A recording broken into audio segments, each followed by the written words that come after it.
se o seu coração não está em paz, não está com o coração tranquilo, não está com o coração limpo. Nosso dia a dia, todos nós, temos nossas dificuldades, nossas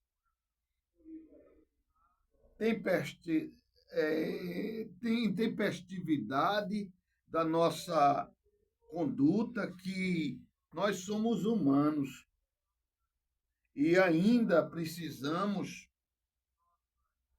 ter um autocontrole muito grande, porque até diz a palavra, aquele que domina a si próprio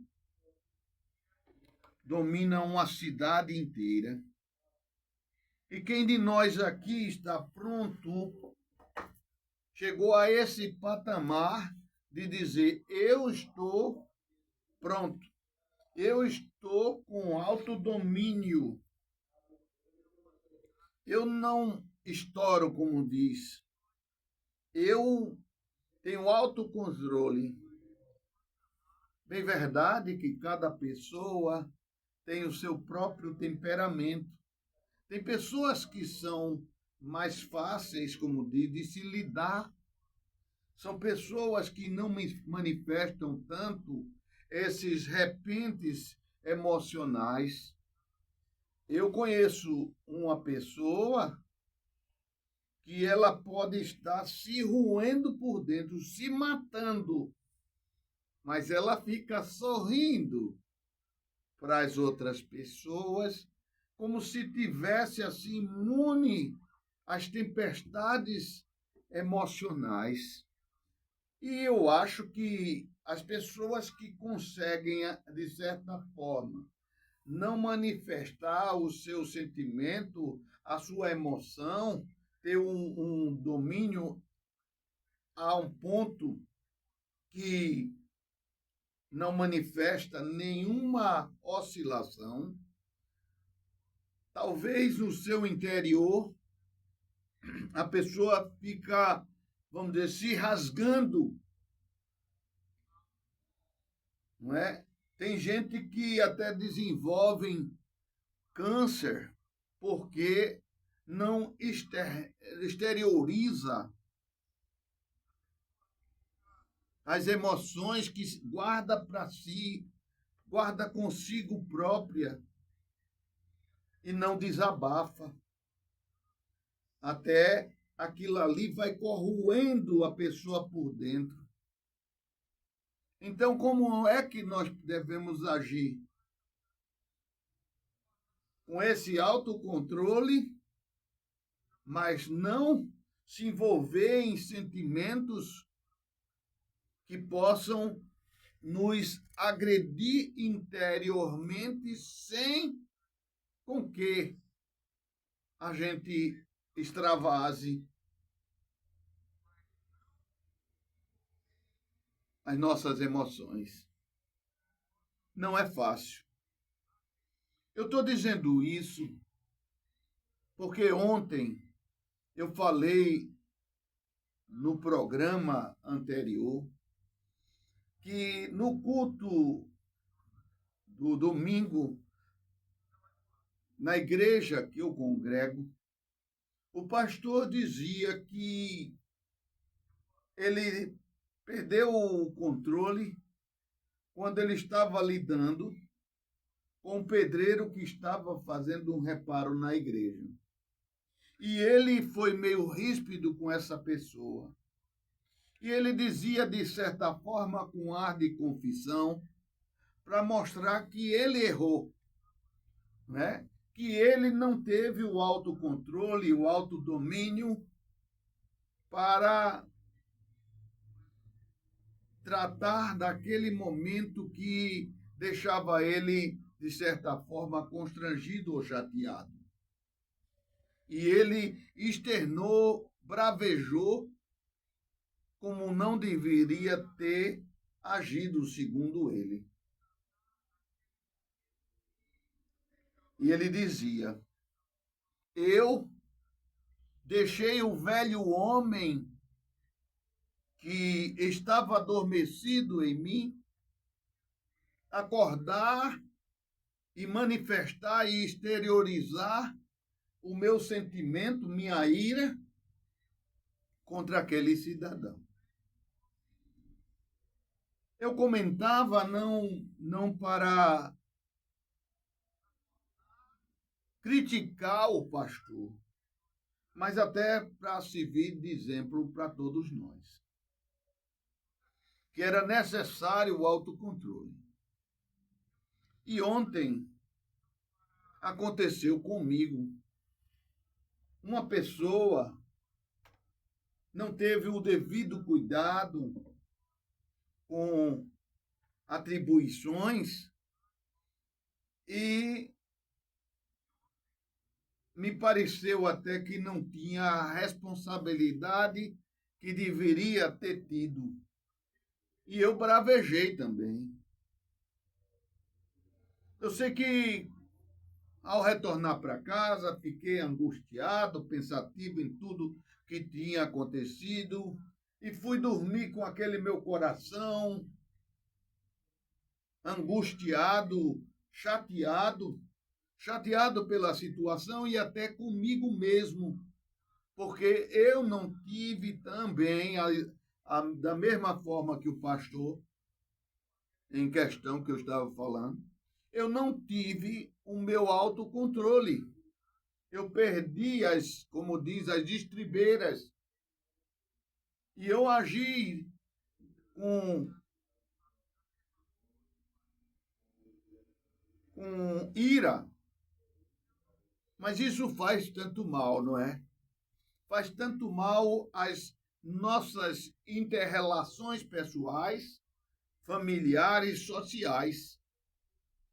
Às vezes quando você não tem um certo cuidado ou um certo controle no seu agir, no seu emocional, você passa a ser uma pessoa difícil. E tem pessoas que até a sociedade diz, tal pessoa, tais pessoas são intragáveis. Já ouviu falar isso? Como é difícil você ter um autocontrole em situações que, entre aspas, vêm para lhe desestruturar, lhe testar se você está de fato pronto. Porque parece até que nos coloca em prova todo dia as situações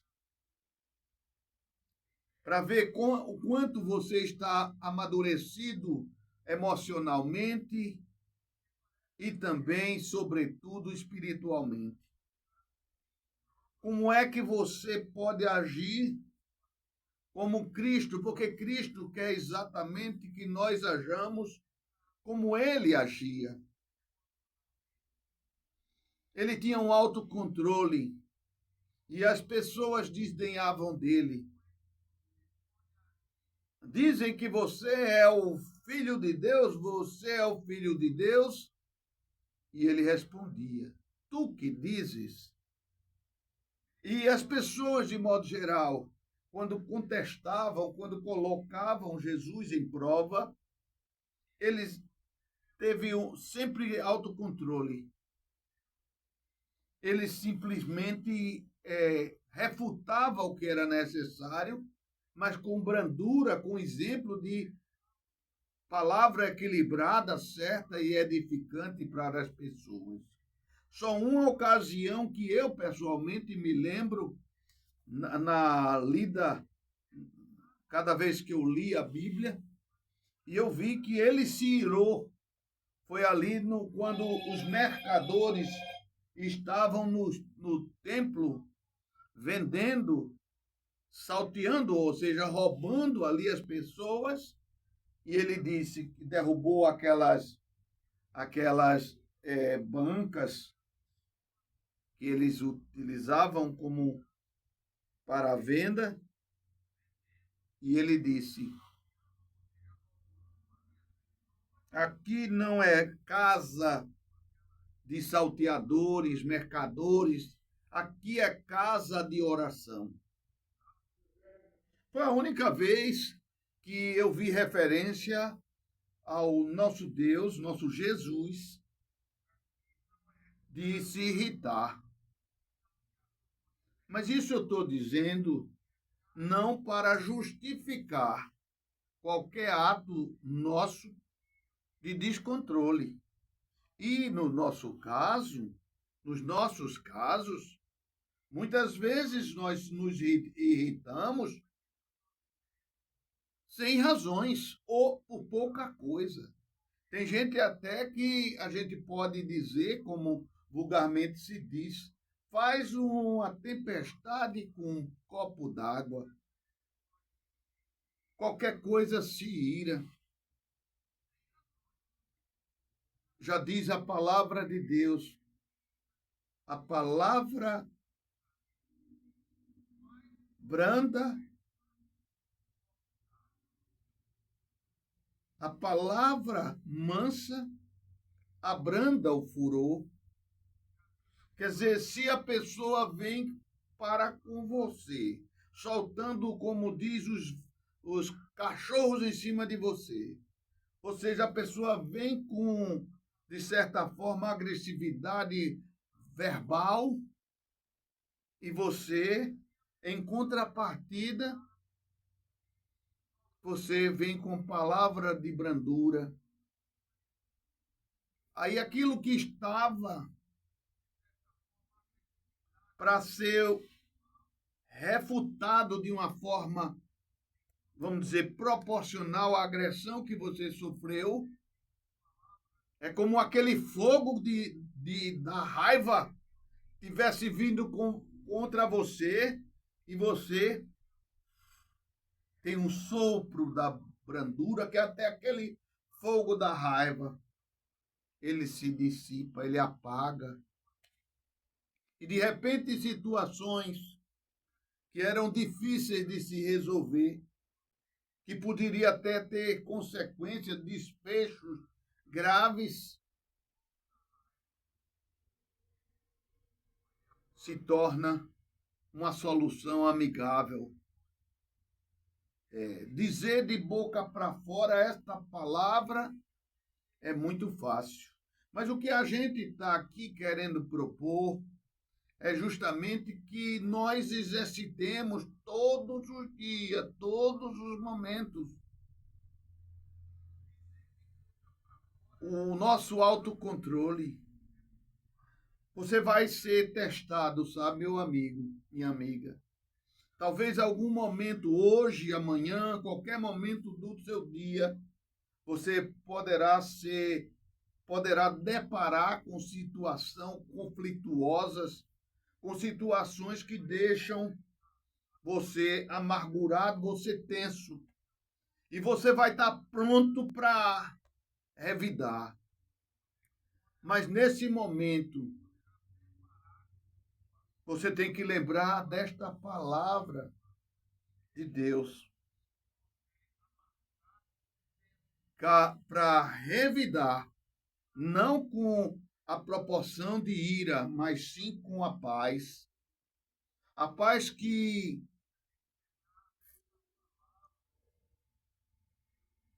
tranquiliza qualquer situações. Mas tem pessoas que são extremamente difíceis. E quando a gente já vai lidar com essas pessoas, a gente já vai, de certa forma, preparado.